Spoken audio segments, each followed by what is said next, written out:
The Theatre History Podcast is supported by HowlRound, a Knowledge Commons by and for the theatre community. It's available on iTunes and howlround.com.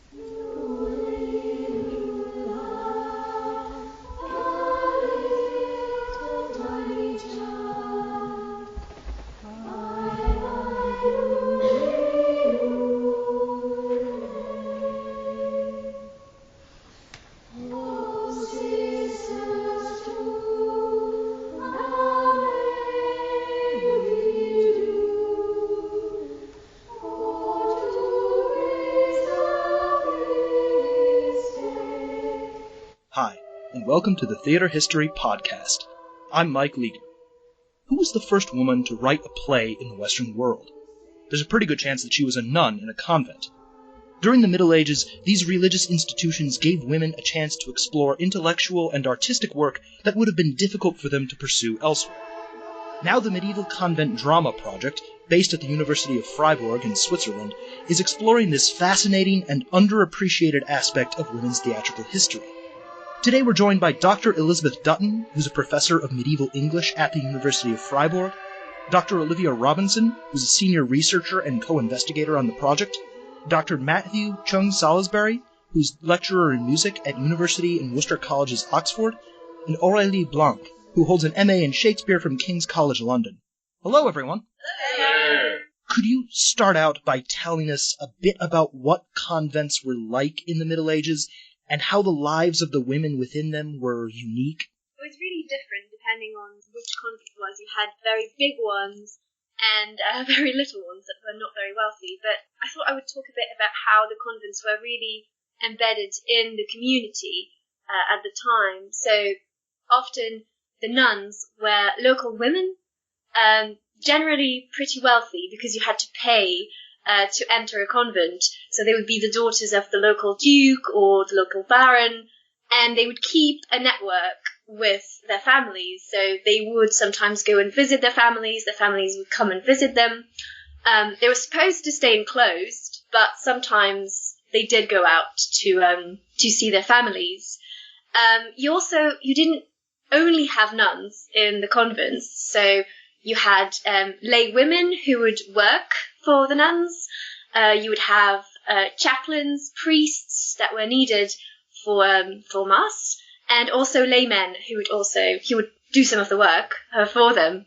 And finally, another way that these women were embedded in the community around them is that they were often landowners, and they could own just a little bit of land if it was a poor nunnery, or they could have a lot of land and have to manage farms that were on those lands, have to hire stewards to do that. Yeah, and finally, another important aspect of their lives were the daily offices. So every day they had hours in which they would meet and sing and pray together. That would really rhythm their daily lives. Another thing that we've been realizing during the research that we've done so far is that the communities were sometimes quite mixed. So we tend to think, a convent was a Benedictine convent or it was a Carmelite convent, and therefore the women in that community were all living a sort of homogeneous life. But in fact, we've discovered, for example, that the Carmelites were taking over other orders. Yes. So you might have a convent in which, for example, the Carmelites took over some Benedictine convents and they took over some beguinages. So you might have, during the takeover, as it were, you might have 3 women in the convent who were still Benedictines and practicing the Benedictine life, and then other women who were Carmelites living according to a different rule, and beguines who were a sort of informal order of women who were able to go out into the community much more freely than the nuns. So there seems to have been a bit of disorder and chaos, and also quite a lot of kind of rivalry and takeovers from one order to another. So it's not quite this kind of prayerful, ordered existence at all times that we perhaps imagine from The Sound of Music or whatever. And certainly the Carmelites that I've been looking at in northern Belgium, so that they're doing activities like they seem to be running a little school for local girls, some of whom would have become nuns, but not all of whom seem to have done. So that they're actually embedded in the community in quite an interesting, educative way, and that's both a source of revenue for them because people are paying them to teach the girls, but it's also, I guess, a way of knitting kind of relationships with different people in the bigger communities that surround them. So they're doing all kinds of activities, I think, aren't they? Yes, you're right. It's not just praying and singing, and even though that's a very important structuring part of their day, there's all sorts of other things they're doing outside of that. And I'm glad we've got the Sound of Music reference out of the way early, so we can move on from that. It's Austria, not Switzerland. We have to say that about the Sound of Music. These sound like really complex communities, much more so than we might expect. Now, what are the members of these communities doing, writing and performing plays, and how do these plays fit into the larger context of medieval drama? Broadly speaking, the purpose of the plays seems to have been devotional, in the sense that either the nuns, through performing the plays, were themselves entering imaginatively into the biblical activities, biblical stories that they were displaying. In that sense, there's a very strong connection with what was happening in affective literature. So, for example, we have books like the Treatise of Marjorie Kemp in Middle English, where you have a woman who is, in her layway, exemplifying the kind of effort to imagine herself. She imagines herself at the birth of Christ, for example. And this is a recognised aspect of female devotional writing outside, beyond theatre.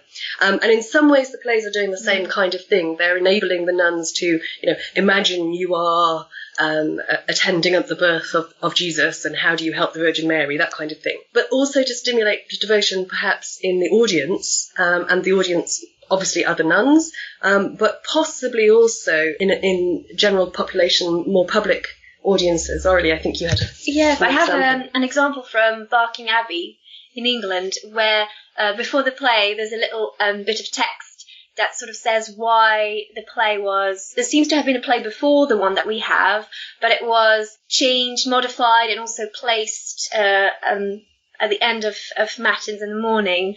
And it says that the abbess did that to eliminate sluggishness and stimulate devotion in the people. So we think, for this abbey at least, that the people were the parishioners, because it was really an abbey that was quite closely connected to the community around it, and they would come to the abbey church for certain feasts, and sometimes they had some problems as well with the convent. So that was another motivation for those plays. Yeah, and I suspect, again, that I wonder, are they using plays to teach as well? Certainly, again, the nuns I've been looking at with the school, are some of these plays being used in a didactic context to teach some devotional thinking, but also kind of moral thinking about their place in the world. Some of these girls will go back out into the world with this education. They won't all become nuns. So I'm wondering if there's an educative aspect to some of these plays as well. It's quite difficult to be sure, but we do know from evidence that we've done. Liv and I had a wonderful few days visiting some nuns in Belgium, Carmelites, and it's still very much part of their devotional practice that they perform plays, that they put on plays together just in their own community usually, but they have recreation every day, and some of that recreation time is spent putting on plays. And the nuns explained that this helps them. It helps them to practice working as a community, depending on each other, cooperating with each other, imaginatively entering the lives of the characters that they're performing, interestingly enough, and also helping each other laugh. I mean, the lovely Carmelite sister that we were talking to there in Vilvoorde was saying, you don't even have to be a good actor. In fact, the bad actors are more entertaining for the community to watch. Matthew, I understand that you've been looking into how these plays fit into the liturgy. Does that mean that these plays were meant to be part of worship services, or do they stand apart from those ceremonies? Well, you've probably heard of liturgical drama where, in a sense, you have a representation of something within the context of a service. That's not necessarily what we're looking at here.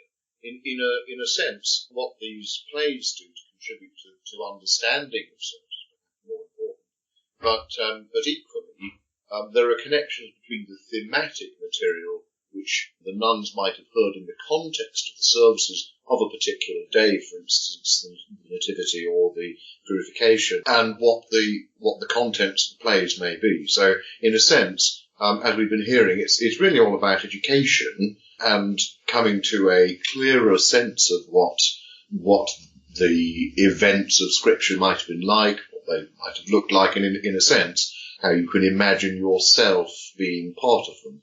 That having been said, there are lots of allusions to liturgical texts and to liturgical music in the context of some of these plays. And that must only have heightened the experience of those who were participating. How does this dramatic activity play into the gender dynamics of the Middle Ages? For instance, I understand there was one convent in France which staged a play in which the role of God was played by a woman.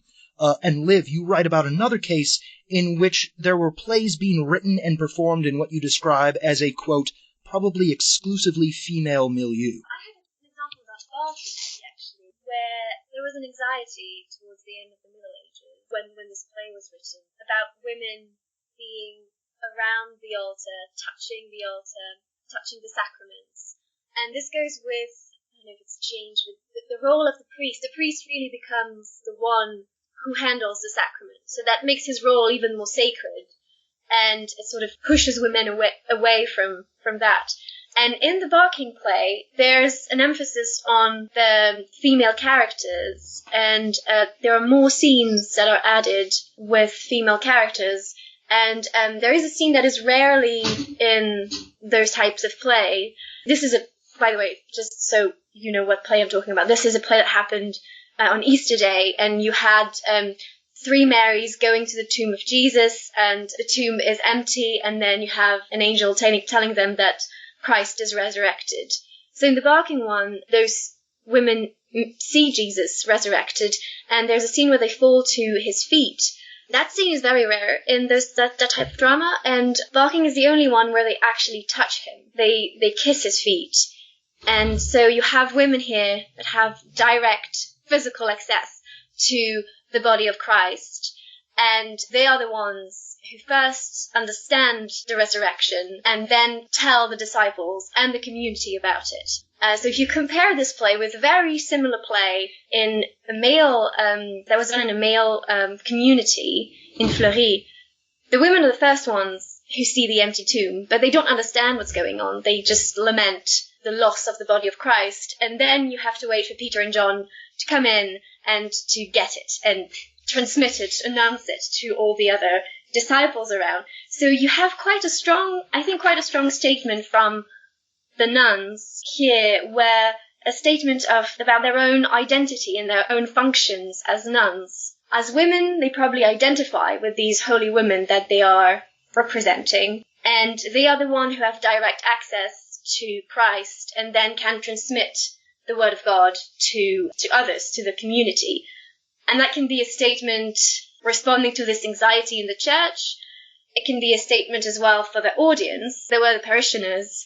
It could really reinforce their authority and their holiness by association with the holy women that they are representing. I think, more broadly speaking, it's true of all the convent plays that I've thought about, that they can be seen to kind of destabilise a little bit a prevailing gender hierarchy that seems to have been perceived in the Middle Ages, and is certainly how we now perceive the Middle Ages, that men are considered kind of first-class citizens and women are kind of somewhere way behind that. There's all sorts of literature, devotional literature, which does that. Marjorie Kent that Elizabeth was talking about earlier, that is not theatrical. But I think that certainly these plays, that the nuns seem to be going out of their way in very different convents, in very different contexts, in very different narratives, to put women into these biblical stories, and where they are already there to really beef up their role and to really think about their role deeply. So there does seem to be something about kind of feminizing the Bible and feminizing access to the Bible that's really quite inspiring, I think. Yes, and Liv, you've looked at a couple of plays from a convent in what's now Belgium, and I understand you found some pretty interesting kind of textual evidence that shows possibly one of these plays kind of in the rehearsal process. Yes, indeed. So we're lucky enough to have a playbook that survives for this particular convent, which is now in Puy, which is now in Belgium. The convent itself doesn't survive anymore, but the manuscript does. And in one of the biblical plays in particular, it's a nativity play. So we know the name of the nun that's copied it, and we can trace her in the archives, and we can trace her hand in the manuscript. And in certain scenes in that nativity play, she has only copied half of the scene, and then she's left a blank space and then carried on. And what this seems to suggest is, I think, that she knew that those scenes were not... There seems to be acknowledgement that there's something missing that she wants to add in. And in a couple of cases in that manuscript, those gaps have been filled by what looks like people improvising scenes. So there are lots of different people copying in a couple of lines each. And we can tell that because their handwriting is different. So we know that these are different people wielding the pen. Some of it, stage directions are crossed out and moved around. Some things done in the margins, some speeches are added in the margins. And this really seems to be evidence, I think, of a play in gestation, a play kind of in the process of becoming. So for parts of this play, the nuns are actually improvising and then writing down what they've improvised and then thinking about how to make it better, adding another speech in, moving a speech a bit later maybe. So there's these quite anarchic moments visually in the manuscript, which I think are testament to a play that is in the process of being created and thus a play that is being performed. Yeah. The other thing to mention about that playbook is that it includes not only scriptural drama, the examples we've been talking about so far are all plays which adapt scriptural stories, but it also includes morality plays, allegorical plays. So the nuns it seems as if the majority of what they were doing was liturgical, scriptural stuff, but they were also writing allegorical plays. And one of those allegorical plays is actually a play drawn from a very, very popular allegorical poem called The Pilgrimage of the Life of Man. It's a vast, vast poem. And they've drawn one particular episode from it and kind of developed it into a dialogue on stage, a play effectively with the characters kind of embodied on stage, which would tend to suggest, I think, quite a sophisticated approach to the literature that they were reading, as well as the Bible. Yeah. Now, one of the things that your project has been pointing out is that this is this deep, rich tradition, but we don't hear about it as much in the English-speaking world. Aurèlie, you've been talking about Barking Abbey. Could you tell us a little bit more about why that particular abbey is so important to our understanding of medieval convent drama? Yes. Well, first of all, as you said, there's not that much evidence for England. There's Barking Abbey and there's Wilton, but that was only discovered much, much later. And Barking is one of the oldest, one of the wealthiest nunneries in England. It was Benedictine Abbey, and all the nuns there were, as we said before, quite high rank, quite wealthy women. There was about 30 of them. And the play that we have for Barking is quite different from the one we have for Huy, for instance. So you can already see the diversity among the plays in convents. And this one is closer to what Matthew was mentioning before. It's generally categorized as liturgical drama. Now, there's a whole huge debate about the term liturgical drama, what it encompasses. But again, broadly speaking, these plays that were done in church during the liturgy, and they were sung. The texts are taken from the liturgy, from the Gospels, although you can have some additions. All of them are a little bit different. And they were performed by people in religious orders. So it can be monks, nuns, or canons. And it's not very clear whether the plays were perceived as drama or as part of the religious ceremony. So I'm going to call them plays because it's easier, but especially at the very beginning, when they started around the 10th century, I don't think they were perceived as drama. And there are different kinds of liturgical plays, but the oldest and the most frequent one is the Visitatio Sepulchri, and that's the Barking one that I just told you before quickly. So it's Easter Day, 3 Marys going to the tomb of Christ, and that's the basic pattern of it. And then you can have sort of added scenes depending on which Visitatio you're looking at. And the one from Barking is the late 14th century one, and it follows this basic pattern but has its own specificity. So one of the specificities was the one I mentioned before with the scenes where the Marys touch and kiss the feet of Jesus. And other specificities was the nunnery. So the Marys, as in other convent plays, are played by nuns and not by monks, as you would find if it was done in a monastery. And that makes it easier for the nuns to identify with these holy women, but it also makes it easier for the audience, again, to make the link between the nuns, the community, religious women, and those holy women. So it gives them a certain authority.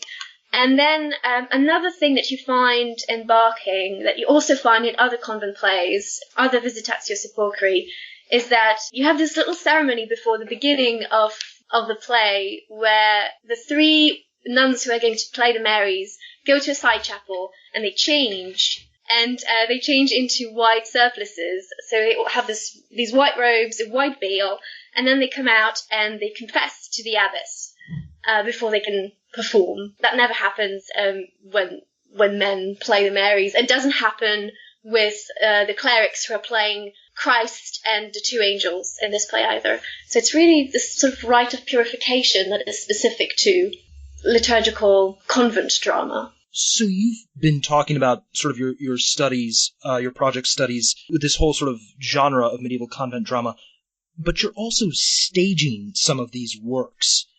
Can you tell us about what that process is like and what you've learned by doing this? The first production that we did for the project was actually not of a convent drama, but of a related play from the Digby manuscript, The Killing of the Children and Purification. And this play we started with because it's, apart from Barking Abbey, the only concrete evidence that we have of female performance in England. An important reason for choosing the Digby play is that it presents the presentation in the temple and the killing of the children, and those are two episodes that occur repeatedly. We're finding more and more that these are episodes that convent drama often treats. They seem to have had a particularly female angle, which makes sense. The purification is about Mary being presented in the temple, and the killing of the innocents, obviously, is largely about the grieving mothers.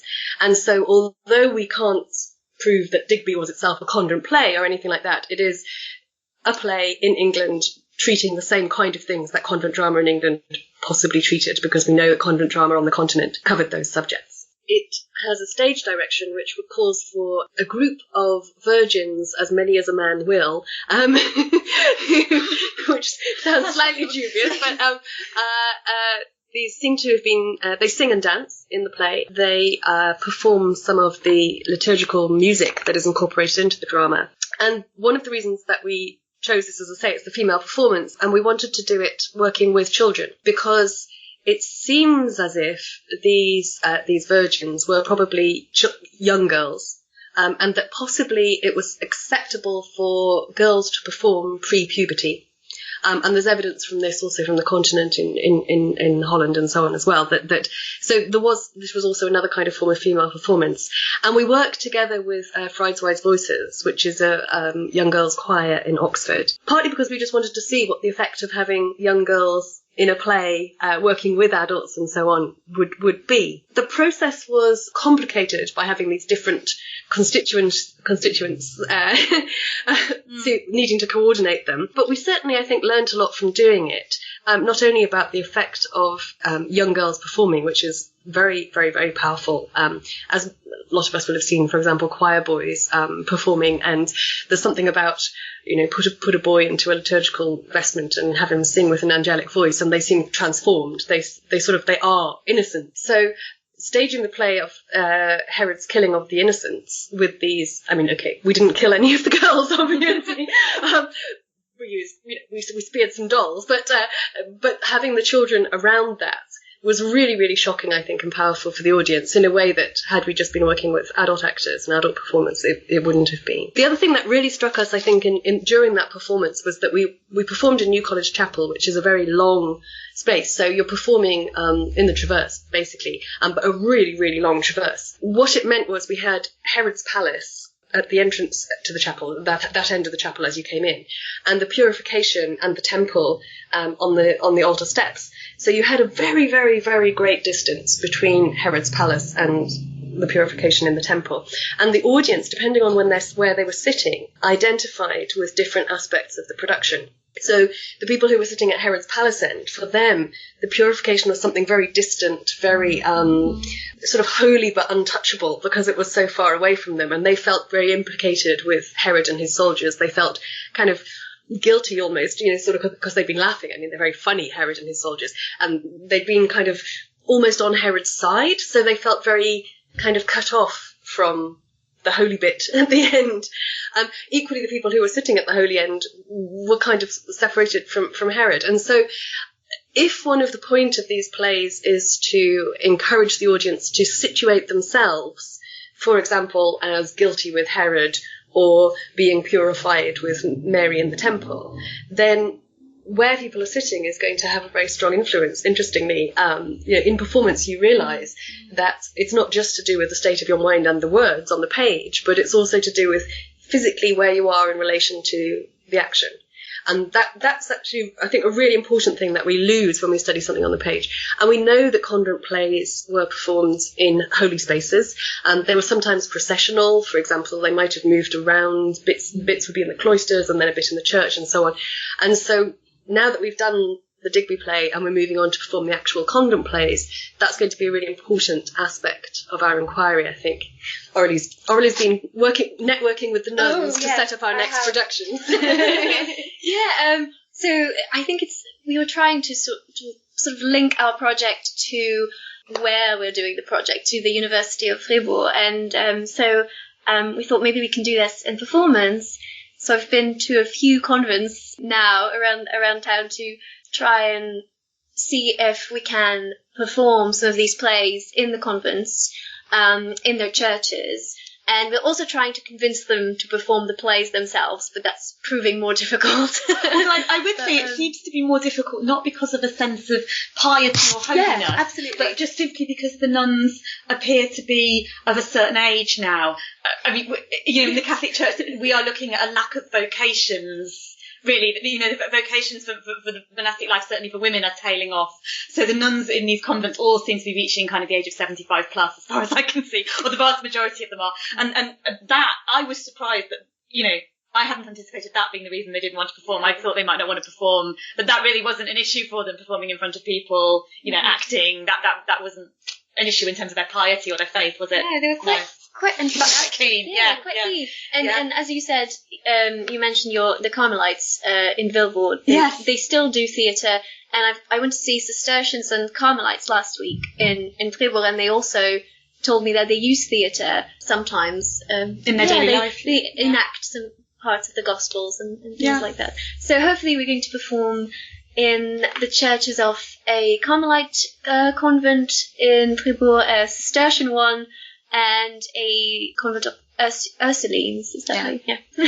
And we're going to be doing the Cui play. So it's the Christmas play. That's the first one we're doing at Christmas. And then at Easter we're going to do one of the Resurrection from the Tomb plays. Yes, the Easter plays. In the convents around Fribourg. Oh, and we're going to be using all women actors as well. Yes. Which I think is an important point, because we want to see what the effect of having women in these male roles is. Obviously in the case of the Nativity, there's quite a few male characters, the Magi, Joseph, so we're going to be using an all-female cast in these plays to see how that functions. Whether it's from your scholarship or your performances, what do you ultimately want people to take away from your work on this project? I think the most important thing is just to emphasise that there were women doing medieval theatre. If you read histories of medieval theatre, one of the first things that you learn is that women were not involved. They might have been allowed to make costumes, but that was it. And in fact, this is not the case, and that's the most important thing. There were women involved in medieval theatre. Sometimes their contribution has been lost, and that was because, of course, when the convents were dissolved in England, probably scripts were destroyed or taken to the continent. But also, of course, convents are, by their nature now, enclosed. So it's very difficult for ordinary people, everybody in everyday life, to have access to the traditions of these convents. And it's one of the things that we're finding, actually, when we talk to the nuns, that they are very keen for us to publicise their work, as it were, to talk about it, precisely because they can't through the normal channels. In Vilvoorde, the nuns, they have this amazing tradition, and they have a whole. I remember the upstairs attic is entirely dedicated. The whole of the upstairs of the convent is a costume store. Sister Carmela said that she was in charge. She was like the what's the word? Wardrobe mistress. And I said, oh, is that because you're really interested in costumes? And she said, no, it's because I'm the only one who can still get up the stairs. But that really tells you, they're old. They're not using social media, they're not out in the world, so that what they're doing and what they have always done, it seems, for centuries, is not publicised. What I want to achieve as well is I want us to be part of what is a bigger scholarly movement, to kind of valorise and really think carefully about the intellectual and cultural contributions of monastic women of all stripes in the Middle Ages. I think as Elizabeth was saying, there's been a tradition in drama scholarship to see it as very male-dominated. Similarly, in scholarship on religious communities, there's been a tradition to look very closely at the male communities, the big male monastic houses, and then just sort of say, I bet the women were just a bit like that, but probably less intelligent and less good, and they had less money, and, they were smaller. And actually, I think that there is a movement now in scholarship on convents, historical scholarship on convents, to say, no, actually, the women's historical experience is distinct. It is not just a carbon copy of a male historical experience. It is shaped by different kind of agendas and different ideas and different preoccupations, and we need to be much, much more attuned to the individual nature of female monastic experience. So I want our project to contribute to that movement on the drama front. We'll post a link to the Medieval Convent Drama Project's website, where you can learn more about their research and watch their performance of Herod's Killing of the Children in New College Chapel at Oxford. Elizabeth, Liv, Matthew, and Aurèlie, thank you so much for joining us. Pleasure. Thank you very much. Thank you. Bye-bye.